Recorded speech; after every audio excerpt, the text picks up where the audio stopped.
Hello and welcome back to the GorillaBiker. Today we're going to be doing something which I thought I'd never be doing, to be honest, and fitting some heated grips to my bike. Now, straight off the bat, these grips were sent to me by Ultimateaddons. They also sent me some mounts to try out, so you're going to be seeing lots of new angles in upcoming videos because I really like this one, this clampy one, Dango Designs, I'm pretty certain it's called, Shut Up Phone. And that's what we're going to be trying out. But like, I'm excited actually for the angles because I love camera angles. If you watch the channel for a while, and I also got this one off the advice of T-Bot1. I was nearly going to say Hippo Drones. I have more exciting news about Hippo Drones later. Well, not about Hippo Drones, but thanks to Hippo Drones. But the main thing is we're gonna fit these heated grips, which I'm actually really excited because I'm using the bike a lot more for work. And if anyone's been following the channel for a while, I hate cold. I hate being cold, I just hate cold. And it's really cold in the mornings. So without further ado, what we're gonna do is open this up and just test them off a battery, because to me these look like they're made to be wired direct to battery. I just wanna see about turning them off, because that's oftentimes what goes wrong with these things, is people forget to turn them off. And then we're going to do a little bit of investigation under the seat of this bike and have a look at the rear brake switch and see can we wire it in directly to there, so then if they only turn on and off with the key. We will have a look. There are some specifications on the box we'll talk about in a second. Not a huge amount of instructions here, so that would be handy, Ultimateaddons, if you're listening, throwing in some extra instructions later. It just gives you a guideline of, we recommend you hire a professional for the installation of heated grips. Nah, brah. I am a criminal unprofessional. But yeah, what we're going to do is have a look at these. I'm going to grab the battery from the CBF1000, which is still a frame, and we're going to just pop them on to see how they function direct off a battery really quick, and to see the function lights. So here we have our battery we'll be using in a sec, but first, to open up the package, this is what it comes like. I've already opened this obviously to check it. What you get is you get your two grips, and really nicely you actually get grip glue as well. So these are the 120mm grips, these ones. And you can see the left hand side, so you have two tube openings. You have a wider one here and a narrower one here. So the narrower one goes on your non-throttle tube side. So this is your fixed grip. That's why the button is also on it. And then this one goes on your throttle tube side, so your accelerator side.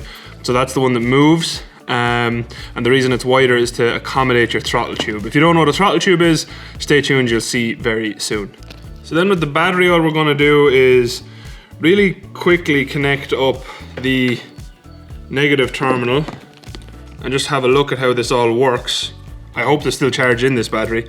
But the thing that makes me also think that these are purely to be fitted off battery direct is just because of the size of the space you're left. Obviously, I can extend it, but ideally I don't want to do that. I'm just hoping that these work nicely directly off the battery, and then I can just stick with that. So what we're going to do now is just touch this here. So that there is ready. Red means 100%, that's off. Blue is 20%, green is 40%, yellow is 60%, 80 is 80, or orange is 80%, and then red is the hottest. And then another click for off. So that looks pretty good to me. To me, this looks like I'm just going to be able to connect it direct to the battery, and I have a nice LED light there. I don't know, can you see that? You can see that there. So blue, lowest. Next setting is green, that's next highest. Then we got yellow, orange, and red. I'm not sure if that's coming through on the camera, but that button is it's working very nicely. So what we're gonna do anyway is disconnect this from the battery, and then we'll get to work taking the bike apart.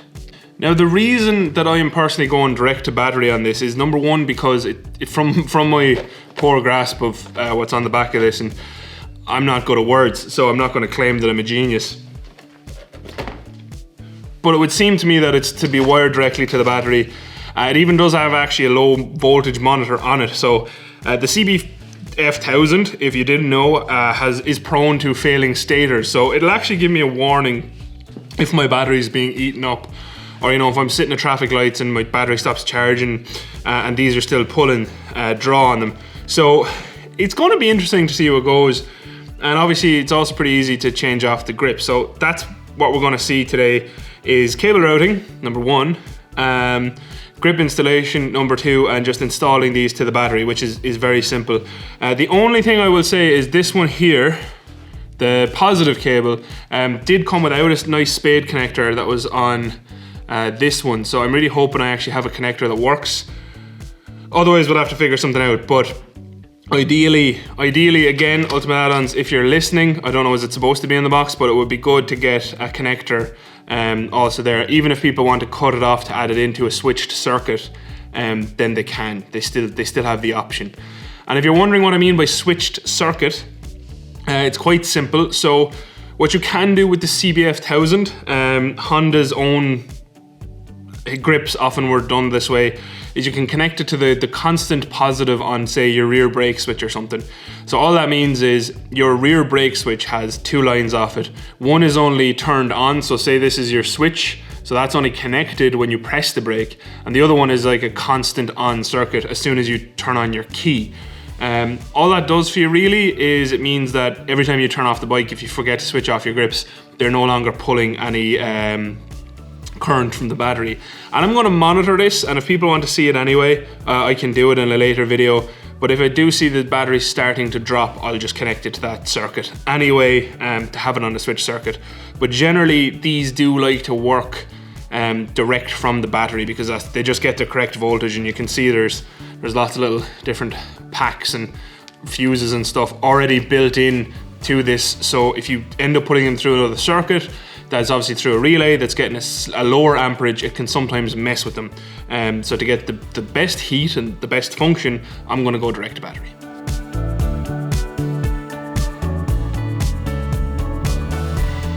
So there you go, that's the battery exposed on this CBF. There's our positive, there's our negative. So the next thing I need to do is probably lift this tank up, which probably means I need to lift off the top fairings a bit and just see how I'm going to route the cables. Because I want to make this as neat as possible. So obviously what I'm going to do is I'm going to actually fit the grips last. So I'll route everything else, see how much slack I have, and the grips will be fitted last. Put you there. So this is why, if anyone ever tells you, oh yeah, buy a bike with fairings. Bikes with fairings are good. They are, but then you have to do this to get in at them. So also, I found out the horrific coolant system that's on the CB500 is also here. So I don't know, am I going to be able to redo the CB500? Anyway, completely off topic. Anyway, so my cabelcar disconnected from the old battery. Everything's very tight in this bike for the battery, to be honest. So I'm just trying to keep everything out of the way. And I've also, sorry, bad knee, nearly fell over. I've also disconnected the, would you stay there, please? I've also disconnected the lower fairings, loosened the upper fairings and lifted the tank just to give myself a little bit of room to play with. These ones do come with like quick disconnects, so I hope you can see them. Put my face at them and focus on my face really good. There. So those quick disconnects just mean that we can route the cables easier. So that's what we're going to do now. I'm just going to kind of try to line things up a little bit. I'll move you over in a second and we'll see where everything can go. So my goal in all this is to try just make everything as neat and tidy as possible. So for instance, try follow the original cabling. So the original cabling is underneath like that. And I think we should have space back in along. Yeah, we should be able to kind of just go along the very top of the engine. So we actually have a lot of space down here. So I have loads of spare cable here, which is good. And my negative is going to be really easy to connect up. I'm just going to have to see, do I have a spade to connect up the positive easily enough. I will go check for that now. Upon closer inspection, I have two options. I can fit it to this spade connector, which I'd probably try do first, and then if that doesn't work, I can actually, there's a charger on this, Rain. There's a yeah, Rain, all the time. There's a charger on this bike already for the battery, so I can always splice into that and use this kind of crush connector to put them both together. But that is my least favorite option because I just don't want to do it really. So what I'm going to do first is try this way, strip that back a bit more, smash it in there, and then that should hopefully work. If it doesn't, I'm going to get a few of these ones anyway, the circular, you probably can't see that. The circular one, you probably can't see it. But basically this one is like a prong spade connector, and the other one is just a circular connector. So ideally, if I had the circular connector, I'd use that, but I'm going to try this one first. Okay, so that's the cable crimped up, and next what we want to do is remove the grips. So how you take off the grips on the CBF anyway is you remove the bar end weights. This is different for every bike. Most bikes have bar end weights, some don't, some just have caps. You don't need bar end weights, but I will be putting them back on. So then how you remove the grip is you just pull. Now, I tried to remove the other side by just pulling and it did not work, so I'd say I'm gonna have to cut this one off too. And it's a pet peeve of mine, cutting grips, I hate it. So the weird thing is, you can see someone clearly glued the living shit out of these on, but it wasn't really stuck to the glue, like, that's the funny thing. So there we go, there is a little ridge, these are the originals, a little ridge in there for the throttle tube. And if you didn't know, this is your throttle tube, so this spins around the bar, the actual metal bar that's over on this side, and it pulls your cables and pushes your cables, so that when you open it, this cable here is opening your throttle, and when you close it, this cable here is pulling this one back closed. Or the other way around. No, yeah, I don't know, it's that way. Anyway, so there's that ruined tube, and what we're going to be doing is just sliding this on there when I clean it off. But first, what I'm going to do is give this a sand off and then spray it down with some IPA, because for the glue to stick, you really want a good surface to adhere to. So I'm going to sand it, and then I'm going to just clean off any grease or anything with IPA.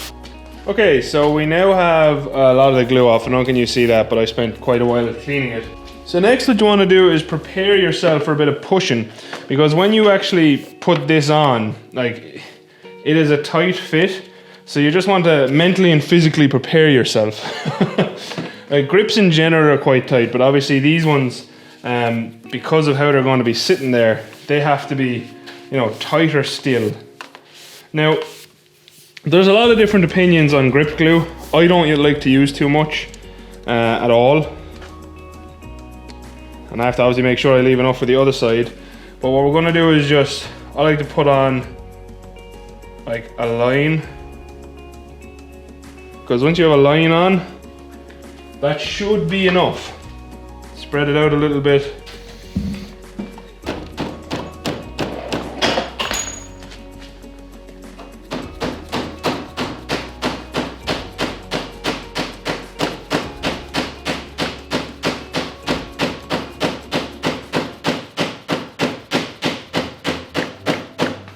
So due to that being a bit sticky, I'm just going to add, focus here, come on, focus here. So due to that being a bit sticky, I'm just going to add a couple of washers here to step it out a bit. Okay, so all I did was added one washer. That's now tightened up, and I have the play in my throttle that I wanted. In retrospect, what I should have done was trim the throttle tube a bit, taken it off, and there's a little ridge on the throttle tube, and trimmed that off, but it is what it is. It looks fine, and I think it'll be perfectly functional. So I might add in like a little plastic ring here later just to make it look better. I'll show B-roll in a minute, but that's tight. I still have my play here, my throttle, which I want. So yeah, all good, quite happy. So now what we need to do is this side, and this side is a different beast, because what you want to do is just fit that on there, obviously one direction, and have your buttons flat. So I want mine kind of maybe there, just so when I'm looking at it, it's easier to see. You can put it like that either, but I think I'll angle mine up ever so slightly. I think that'll suit me a little bit better. So I cleaned this one earlier. I'm going to add my grip glue now, and then we'll bang it on.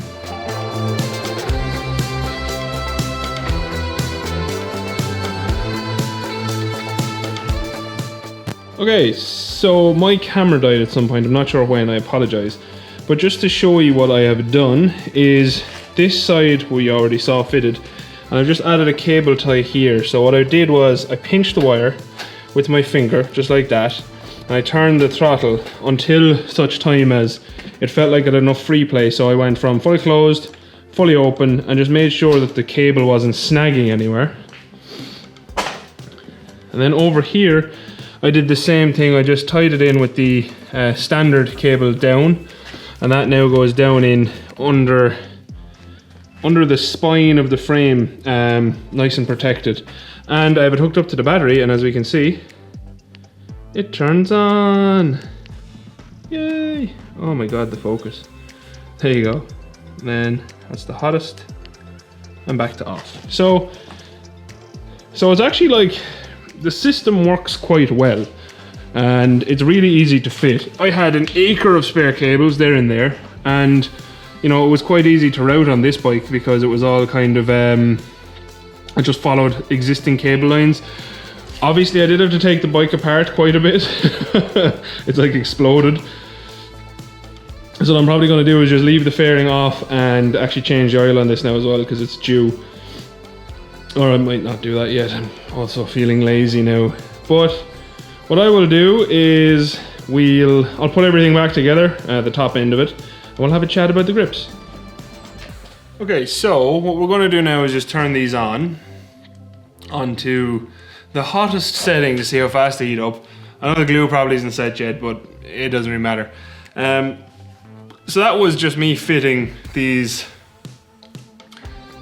heated grips that were sent to me by Ultimateaddons, and I just like to say straight off the bat, a huge thank you to Ultimateaddons, because these likely would have never went on my bike if it wasn't for them. I'm really bad at like looking after like comfort mods. I always go for the stupid ones like exhaust and stuff. So when this opportunity came up, I jumped at it, and I really appreciate it. So I'm just going to see that they heat up now.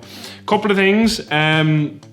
Obviously, if you have, you know, these are all kind of universal fit. These are the 120 mil. So if you have a CBF1000, the 120 mils will fit, and the CBF600 is very similar, I know. So it'll also fit there.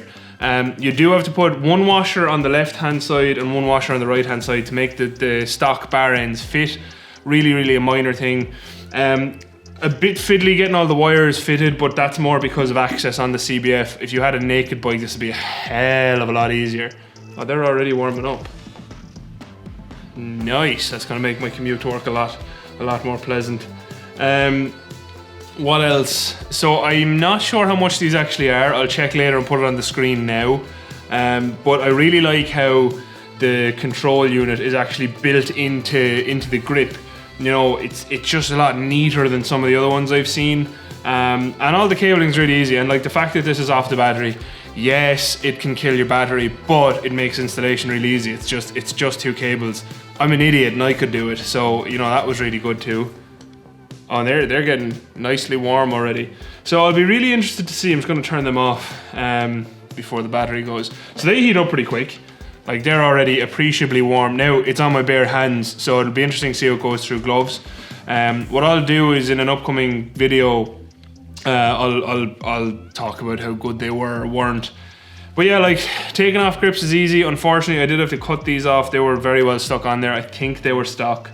And the other thing, to fit these, you're gonna need one of these. Now, I use the dead blow, if you can hear that. It's filled with sand. The reason I use the dead blow is because a normal hammer would have damaged the grip, so that's something you want to avoid. Have a rubber mallet or a dead blow hammer or something like that, just so you don't damage your lovely new grips. So scratch what I just said there. I actually decided it was stupid to finish the video like that, so I went and rode the bike to get something from town anyway. So yeah, they're warm. Like, this one is still pretty hot. The lowest setting, I'm not sure who'll ever use it, to be honest. It didn't really get hot at all, but the highest setting was hot. You might notice it started to rain when I was out and about, so I also got pretty cold. And I did throw on these because they're just the ones I had, and they have a perforated rear. Like they're my coldest gloves by far. But they're also quite thin, and my hands were still really warm. So like I can feel the back of my hand now is quite cold, and the palm is really warm. So yeah, they work quite well. Well impressed with that. And to be honest, what I was saying earlier about forgetting to turn them off, that's definitely a possibility, but the light is pretty clear and does kind of draw your attention. So like if you want to wire them straight to the battery, you can, or you can wire them to a switched circuit with your key. It's really up to you, but anyway, look, they work. Two lowest settings, I'm not sure who'd ever use them. Maybe if you're in a hot country and like the comfort, but definitely the top three settings are noticeable. And I'm pretty certain there's generally a bed-in period on these type of heated elements, so it might even get hotter. But the main thing is, you know, they went on pretty easy. They're pretty easy to install. They're nice and neat. There's only 2 cables to plug into the battery if you want to go off the battery. The switch is quite nice. I did nearly make a boo-boo, so I rotated that back flat with the switch gear. I did notice every time I hit the indicator left, I was actually switching them up by a setting or down by a setting or turn them off. So don't do what I did. Keep them level, or even slightly twisted back from the handle. Don't do what I did because it's stupid. The main thing is they work. They are quite warm. I'll try them out to and from work and let people know, maybe on Instagram or something. Are they still working out? But I'm delighted that I already have warmer hands, to be honest. And yeah, that's kind of it really. So let me know in the comments, would you buy them? If this is your first time here, please do consider subscribing if you like motorbike related content. I make lots of it out in the road, in the shed, talking about it, etc. Yeah, and yeah, like I said, let me know, would you get a set of these? I like the neatness, and then you don't have to attach a control unit to your handlebars or anything. And until next time, thank you very much for watching. A special thank you as always to my patrons. A special thank you as well to this time to Ultimateaddons. And a special thank you to anyone who's ever bought my merch actually. So thanks to all of you. And yeah, until next time, thank you again. Adios. Outro crew. I'm actually delighted how warm my hands are, to be honest. That's really nice. Why did I not do that years ago? It's pleasant. Do you have heated grips? Outro crew? Would you get heated grips? Do you live in a place you need heated grips? I should have gotten these. They're so warm. Like, those are still warm and I've had them off for ages. I don't know. I'm happy. Bye.